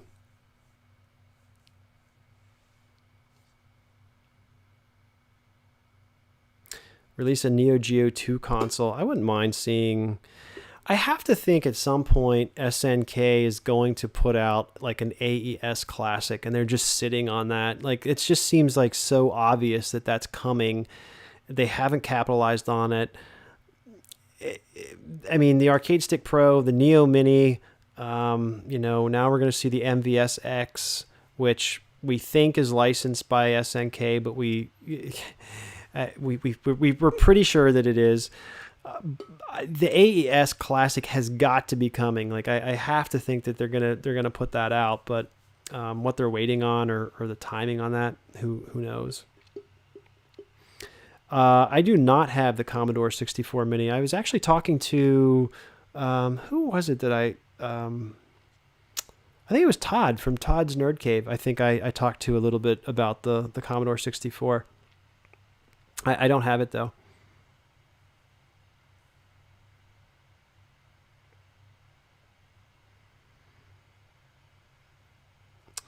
Hey Mordred, good to see you too, man. Not sure if you missed a video, screenshots of all the Neo Geo merchandise, but I love a vid of everything aside from your cabs and carts. Yeah, I did a little bit of a video, I think a while back when I picked up some just general merchandise from the SNK store. I think there was the Metal Slug tank that I showed. It was a put together model. I've got some coasters, some beer glasses. Obviously you can see that they call it a table. You can see it in some of it's over my shoulder in a couple of my videos, but I just prop it up like a Neo Geo sign. It's pretty cool. So yeah, I might do that. And obviously you can see the Metal Slug poster probably behind me. There's the Matra Melee. I went the wrong way. There it is, Matra Melee and SVC Chaos posters. Maybe you can see Rage of the Dragons in the corner. I should go through and talk about everything that I have that's not cart or a game for Neo Geo. I've been trying to find more stuff like that. Hey Lasher, thanks man. I really appreciate that. Another donation. I mean, you guys this is like getting, I'm just going to stream all night. And by the time it's time for breakfast, I'll have enough to pick up the Mister and the JAMA adapter. Thanks, man. I really appreciate that. And your question is, what is your holy grail game of all time, regardless of console? Oh man, that's tough. I probably, I talked a little bit. I mean, I don't know. You're talking about consoles. Maybe I'm thinking arcade right away. That's where my mind wanders to. But from a console standpoint, I really think for the longest time, which may sound strange because after what I just said, Samurai Showdown 5 Special was a real grail for me. It was something that I really wanted, not just because of it being a fighting game. I know, and people don't even think it's the best in the series, which is fine. It's what it represents, kind of the end of the line, I guess, for SNK and the Neo Geo. It's what closed out the system. There's a historical aspect to it. I just had a lot of want for that from a history standpoint in the collection. Of course, I got it. I played it. I still have it. Obviously, I'm not parting with my MVS carts at this point. It's a full kit. So that probably was the game that I wanted the most from, if we're talking consoles. I mean, we can argue it's an MVS cart, so it's more arcade oriented, I suppose. But that was it, and I'm really I was really thankful and overcome, I think, when I was finally able to pick that up. Yeah, Todd hates Rage of the Dragons. He doesn't know what's good for him. Brian Cordova, thanks, man. You're a frequent donator on these streams, and I really appreciate that. Donating towards the channel and just the speech that I keep giving every time somebody donates too.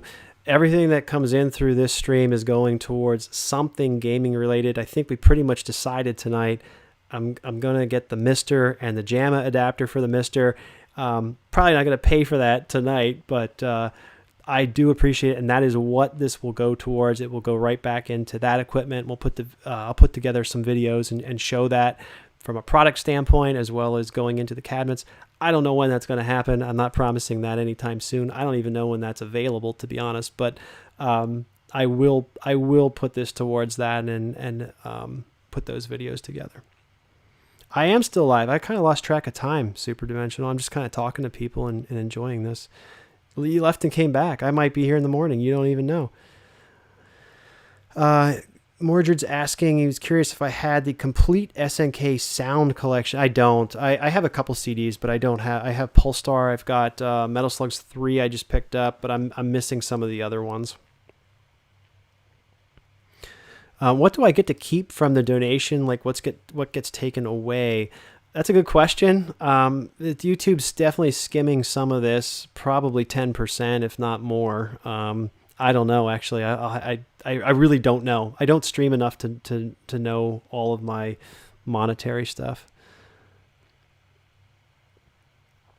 What do I think of the Neo Geo X? Yeah, I mean, we talked about that a little bit too on the heels of the MVSX discussion, and I think I've never held the Neo Geo X. I've never played it, So it's tough for me to comment. I will say from what I've seen and gathered from watching other people talk about, it seems like out of the box it wasn't great, but it seems with the hacks and maybe putting your own games on it. I think it runs Final Burn Alpha with the hack. It seems pretty good. People seem to like it after they've done some mods to it. So is that the best way to market a product? I don't know, but yeah. Did I hear about the secret team in Ultimate 11? No, I don't know anything about that.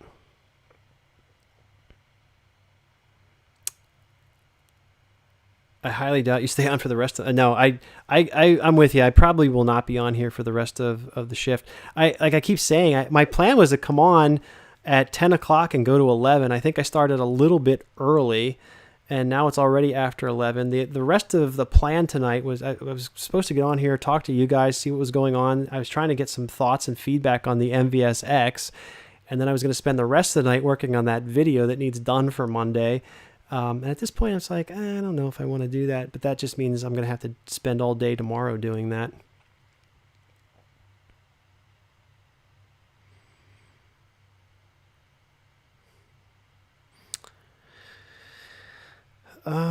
No, Rodrigo's asking about the EverDrive. For the Taito GNet. I don't know. I've never played that. Oh, the PlayStation ports, man. There's so many games. There's so much content. There's so many videos I've got to do, and I think the hard thing for me right now is that I'm queuing up things that are time sensitive, and I'm also making, not promises, but people are sending me things that in good faith I need to actually like do videos on and put together and put out for products and things that are happening. So it's been so hard to kind of condense and then go through ports and comparisons on stuff like that. That's a big video. That takes a lot of analysis, a lot of filming, a lot of captures. That's a big project versus some of the other stuff I have queued up. That's probably heavy on content, and right now I'm heavy on volume and backlog. So at some point, that's definitely a possibility. Oh, so the secret team in Super Sidekicks is an SNK fighting game characters. Is that right? Is that what I'm reading? I definitely didn't know that. Yes, I am on the East Coast. This is coming to you live from South Central Pennsylvania. NHL hits for GameCube. Yeah, I definitely remember the hit series. I remember Chris Pronger's on the cover of one of those games. Those kind of evolved from one of my favorite Midway games, NHL Open Ice. I talk about that a lot on here, and actually I think I talked about that on both panels, I think, last Saturday. Somehow that keeps coming up. The SNK Superstars. I'm going to have to check that out. Yeah, Andy, it's funny. I didn't expect the MVSX to come out this week, and it's funny because I know like Mad Little Pixel jumped on that. Retro Ralph was texting me and asking some questions and stuff, and we were going back and forth on it. And those guys got their videos together and put it out, and I'm just like, the work week was ridiculous. Like I'm working long hours and I don't have time. I get out of work, and then it's like, stuff here at home I got to take care of, and I don't have a lot of time for creation the past 2 weeks. And then last weekend was the UPLINK convention, and so I was tied to that for both days, and I didn't really have time to sit and do scripts or put footage or anything together. So I'm really like 2 weeks behind. I really wanted to do that MVSX video, and I still might do it. I have some additional things I want to, some thoughts I want to formulate and put down and see what people say, see how people react. But I really wanted them to confirm that it was licensed before I said anything about it, because if it's not licensed, we've seen bar tops come out before. We've seen people make bar tops and sell them and whatnot. So that was really the big thing that I was waiting to see fall before I committed any time to it.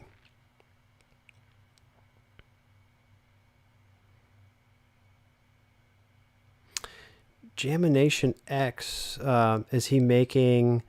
Oh, do I think James is going to be making the custom consoleized MVS systems? I don't know. I haven't heard that he's going to pick that back up and start doing that again anytime soon.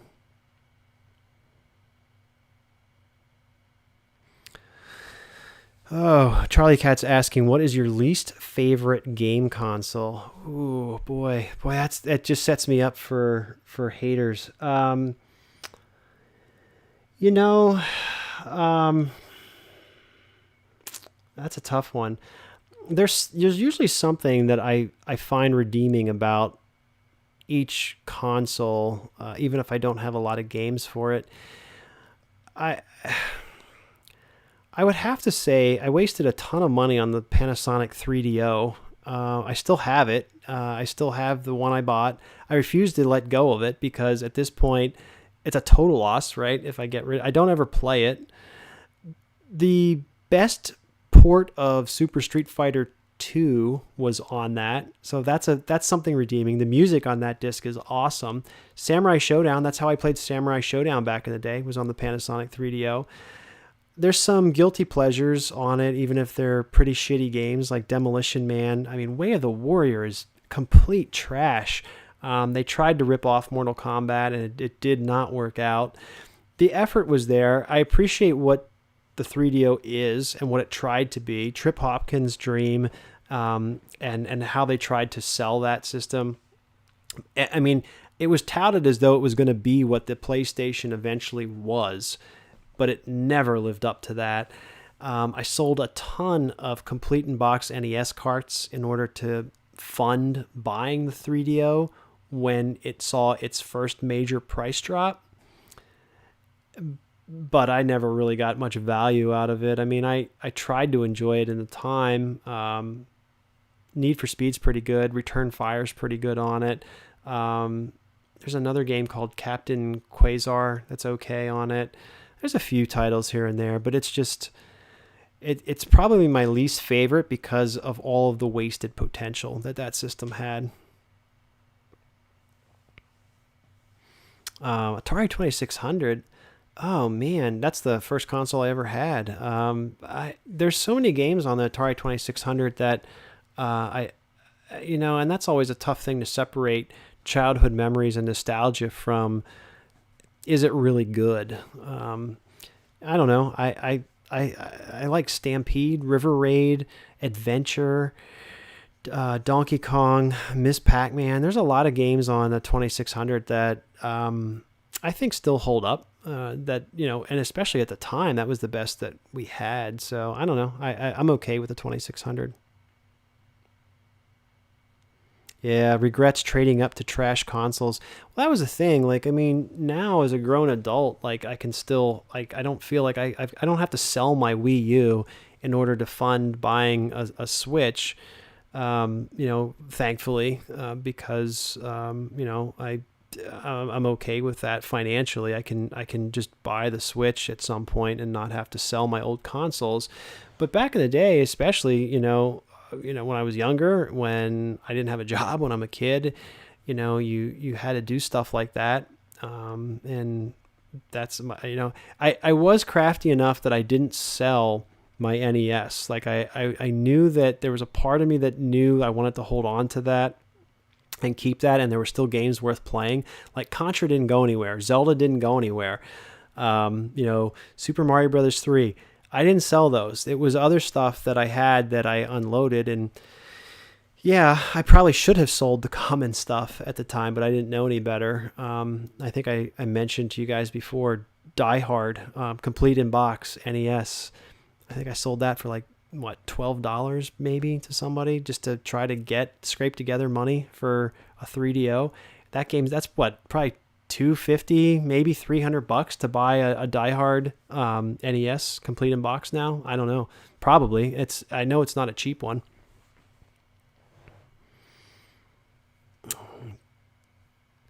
Wii U, Andy's saying Wii U's a underrated console. It's interesting that what that Pikmin video did that I put out, because obviously it's my perspective on all the ports that are coming over to the Switch system from the Wii U. And the Switch is interesting in that it's playing host to those Wii U titles that are really good. It is getting some of its own unique games, and it's also a massive retro console. I mean, we've talked about that already. There's tons of Neo Geo games on that console.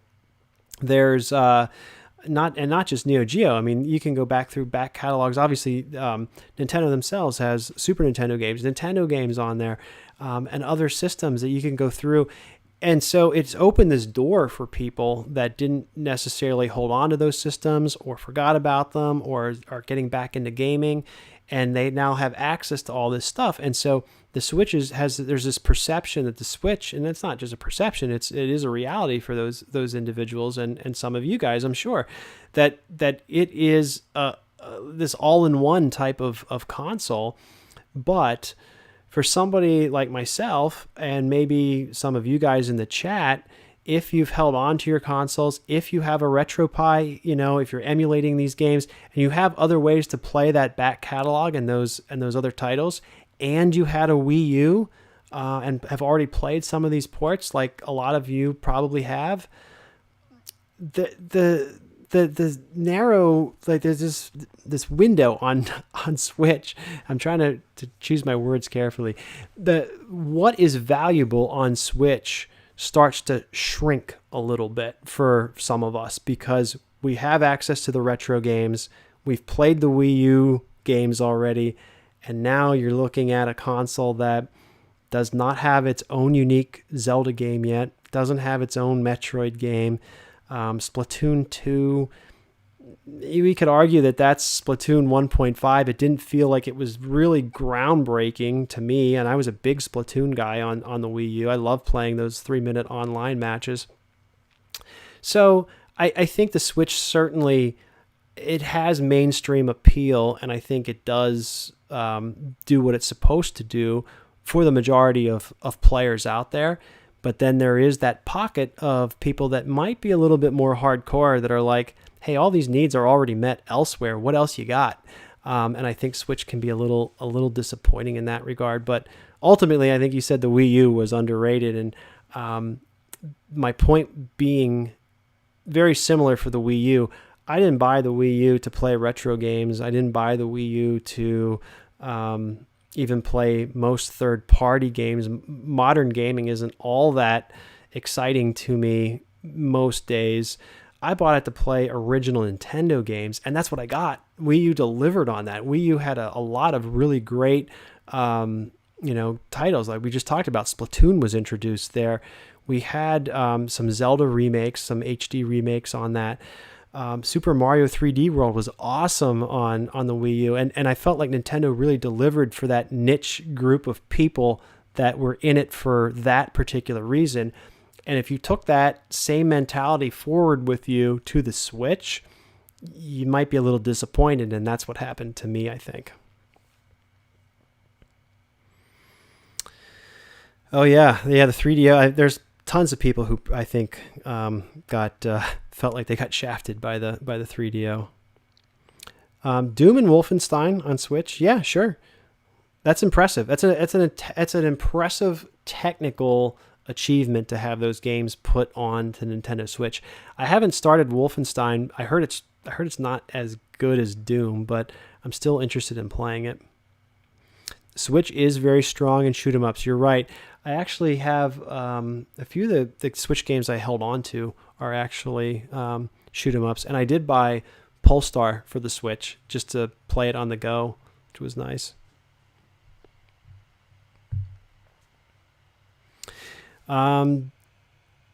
Did I buy a Neo Geo Pocket analog? So I'll separate that. I do have a Neo Geo Pocket, like the original. I did not buy the new analog device that is their handheld console. I don't have a pre-order in for that. Hey Dave, welcome. All right, Real Bout. Yeah, I'm getting a little tired myself. I'm probably going to give it another 3 minutes or so here, and then I'll probably sign off. So I'll take a few more questions, maybe a few more topics, and then we'll close out tonight. I should work on that video.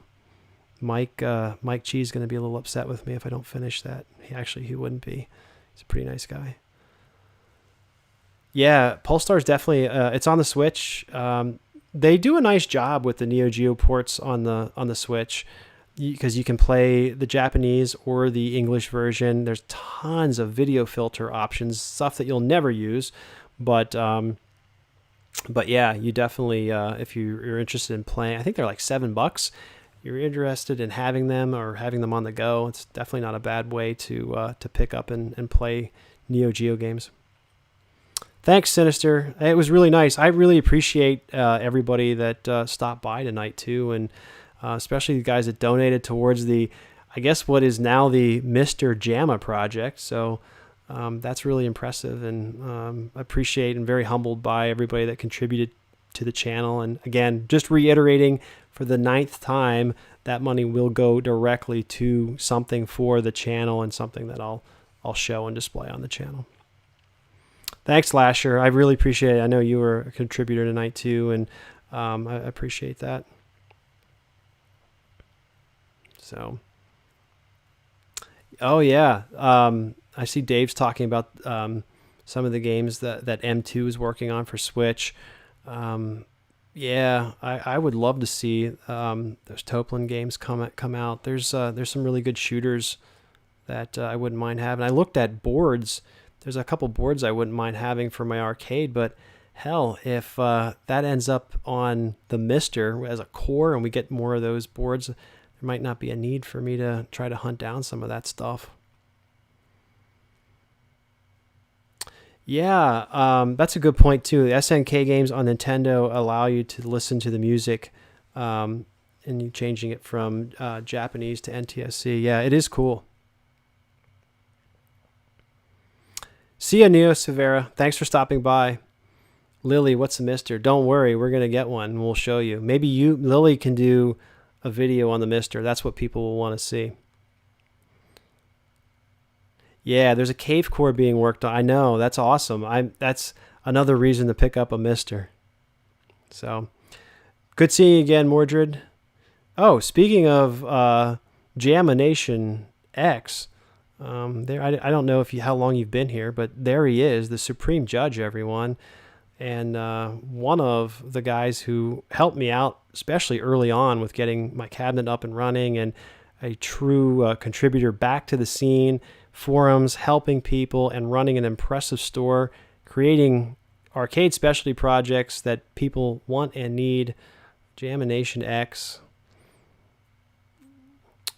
Yeah, the $500, I agree, man. That's a lot of money. That's a lot of money for.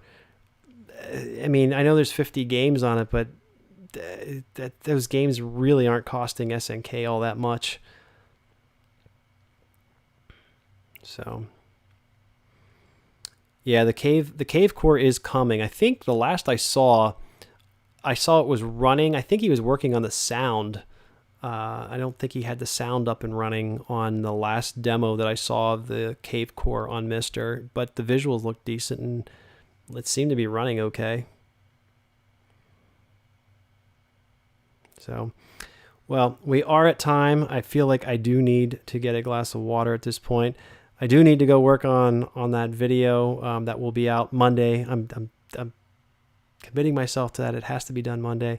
So make sure you watch that. And if you guys haven't seen the RetroTink 2X and some of the products that Mike's working on, definitely look into that. It will be in that realm of things, scalers for Monday. But I'm also going to go back and take some of the thoughts that we had here tonight regarding the MVSX, probably put a video together on that, talk about that a little bit, and really look forward to the Mister and that JAMA add-on for the Mister. I'm pretty excited about that. Yeah. So thanks to everybody who has contributed tonight. I hope you guys all have a great weekend. It's awesome seeing all the people that stopped in tonight. We had MC Murr, we had Captain Retro, I think Destiny FOMO was in here. We got Jamination X in here closing it out. A cast of all-stars in the retro scene stopping by. I'm very humbled by that. But Thanks, everyone. Make sure you keep playing your Neo Geos. Keep those JAMA edges polished and running smooth. I'll catch you guys all later. Have a good weekend.